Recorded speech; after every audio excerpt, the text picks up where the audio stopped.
సీజన్‌లో బంగారం, వెండి కొనాలనుకునే సామాన్య వినియోగదారులకు ఎట్టకేలకు ఒక సూపర్ గుడ్ న్యూస్ వచ్చేసింది. గత కొన్ని రోజులుగా ఆకాశమే హద్దుగా పరుగులు పెడుతూ సామాన్యులకు చుక్కలు చూపించిన పసిడి ధరలు అంతర్జాతీయ మార్కెట్ పరిణామాలతో ప్రస్తుతం కాస్త శాంతించాయి. తాజా సమాచారం ప్రకారం దేశీయ మార్కెట్‌లో బంగారం, వెండి ధరల్లో స్వల్ప తగ్గుదల నమోదైంది.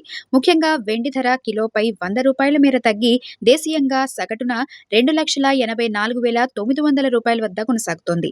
అలాగే మన తెలుగు రాష్ట్రాల్లోని హైదరాబాద్, విజయవాడ, విశాఖపట్నం నగరాలలో 24 క్యారెట్ల స్వచ్ఛమైన బంగారం 10 గ్రాముల ధర ₹158,880గా నమోదైంది. అదేవిధంగా ఆభరణాల తయారీకి ఉపయోగించే 22 క్యారెట్ల 10 గ్రాముల పసిడి ధర ₹1,45,640 వద్ద కొనసాగుతుండగా కిలో వెండి ధర ₹2,94,900 వద్ద విక్రయించబడుతోంది. రికార్డు స్థాయి గరిష్ట ధరల నుండి ఈ స్వల్ప క్షీణత అనేది మధ్యతరగతి కుటుంబాలకు పెద్ద ఊరటనే చెప్పాలి.